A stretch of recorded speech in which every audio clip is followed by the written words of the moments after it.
Bonjour YouTube, je suis ravie de vous retrouver pour cette nouvelle année 2023. Donc permettez-moi de vous souhaiter tout le bonheur, toute la joie pour cette nouvelle année qui commence. Je tenais à vous remercier car sans vous, cette aventure ne pourrait pas exister. Donc merci pour vos likes, merci pour vos commentaires et merci pour vos abonnements. Donc continuez à vous abonner si vous ne l'êtes toujours pas. L'année dernière, j'ai pu vous proposer 37 vidéos, donc 37 relookings de meubles que vous pouvez toujours retrouver dans les vidéos de la chaîne. Et cette année, j'ai décidé de changer un petit peu le format des vidéos. Donc, je vais maintenant publier, donc normalement 2 fois par semaine. Par contre, ce sera des vidéos plus courtes. Donc, au lieu de voir le projet dans sa globalité comme cela pouvait être avant, là, ce sera étape par étape. Donc 2 fois par semaine. J'ai décidé aussi de me lancer dans quelque chose que je veux faire depuis des années et que je ne fais pas du tout. Donc les projets relooking vont être un peu différents en termes de couleurs, de texture, d'ajout par exemple de papier, de transfert. Voilà, faire des choses plus colorées que l'on ne voit pas forcément partout. Je vais donc me lancer avec de nouvelles techniques afin de sortir de ma zone de confort et vous serez les premiers spectateurs de ces nouveautés. Nous allons maintenant passer au projet. Ici, je vais vous présenter un meuble très commun que dans beaucoup de familles, il peut y avoir. Donc sachez que c'est tout à fait possible de relooker ce genre de meubles. Ce sont bien sûr tous les meubles en merisier. Vous savez, ces meubles qui ont une couleur très orangée, un peu rouge, voilà, qui ne sont plus trop d'actualité dans nos décors, mais sachez que c'est tout à fait possible de les moderniser. Si le relooking de meubles vous tente et que vous ne savez pas par où commencer, sachez que je vous ai préparé un petit cadeau. C'est un guide intitulé Les 7 étapes d'un relooking réussi. Je vous encourage à le télécharger, il est 100% gratuit et il sera ainsi votre fil conducteur pour mener à bien vos projets relooking. Pour l'obtenir, il suffit de cliquer sur le lien qui s'affiche maintenant. Et c'est aussi simple que ça. Voici donc le projet que je vous propose, une belle table en merisier massif. J'ai chiné cette table l'été dernier, je crois pour 40 €. Donc cette table a été réalisée par un ébéniste sur Paris. Les anciens propriétaires avaient payé très cher ce meuble de qualité, mais il ne correspondait plus vraiment au goût du jour et préféraient donc s'en séparer.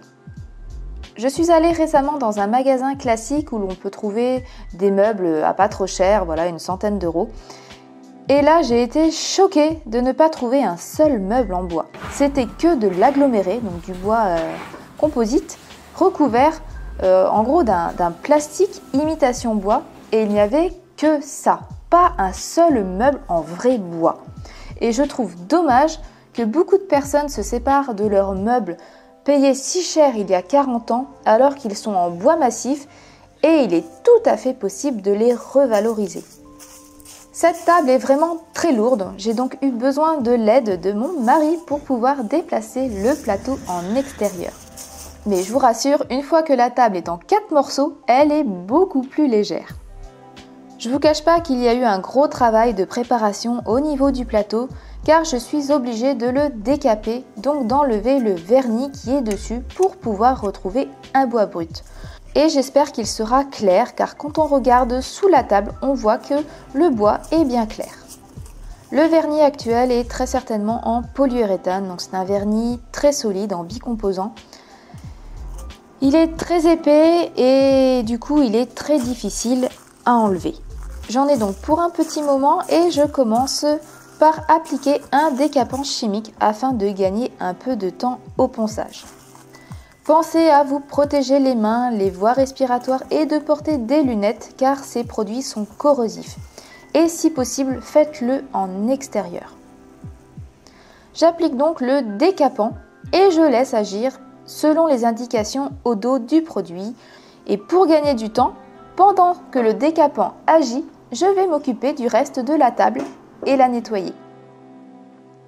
Le nettoyage est très important avant de vous attaquer à la peinture. Il y a plusieurs étapes selon dans quel état se trouve votre meuble, qu'il soit verni, ciré, qu'il ait des réparations à faire ou encore qu'il soit attaqué par les insectes xylophages. Tout ça fait partie d'un travail préparatoire. Si vous souhaitez apprendre à relooker comme un professionnel, que vous soyez débutant ou plus expérimenté, pour vous aider à vous lancer, j'ai mis en place un programme en ligne qui s'intitule « Relook ton meuble comme une pro ». Ce cours en ligne très complet est composé de vidéos théoriques et pratiques. Nous voyons en détail les grandes étapes du relooking de meubles, à savoir la préparation, la mise en peinture, la sublimation du bois naturel et bien sûr les produits de finition.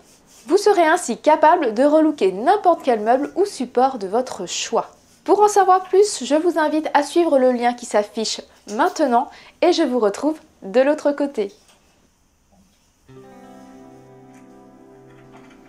Un des pieds était déboîté, je vais donc le recoller et le maintenir avec des serre-joints toute une nuit.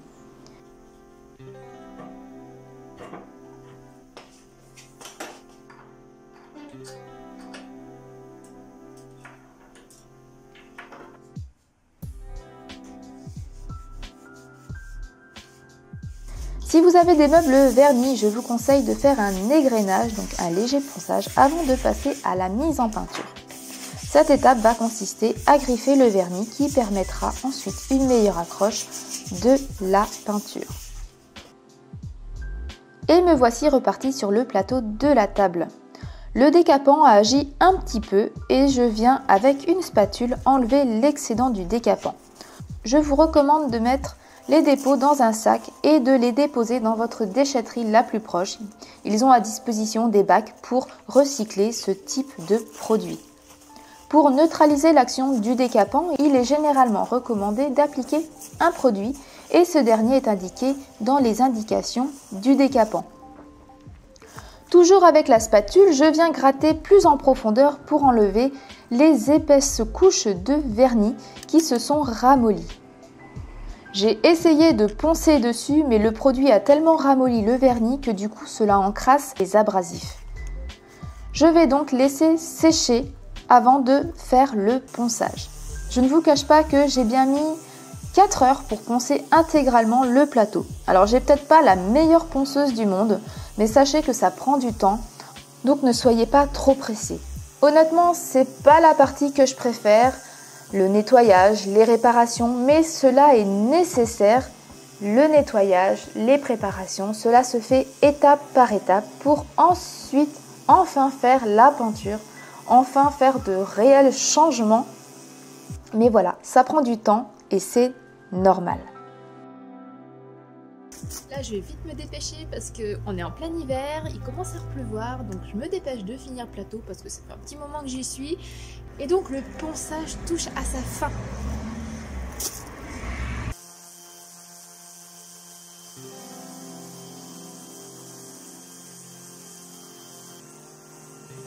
Voici donc pour le plateau un petit avant-après. Et du coup là, nous avons déjà un très beau changement et j'en suis ravie car c'est vraiment une couleur claire que j'attendais.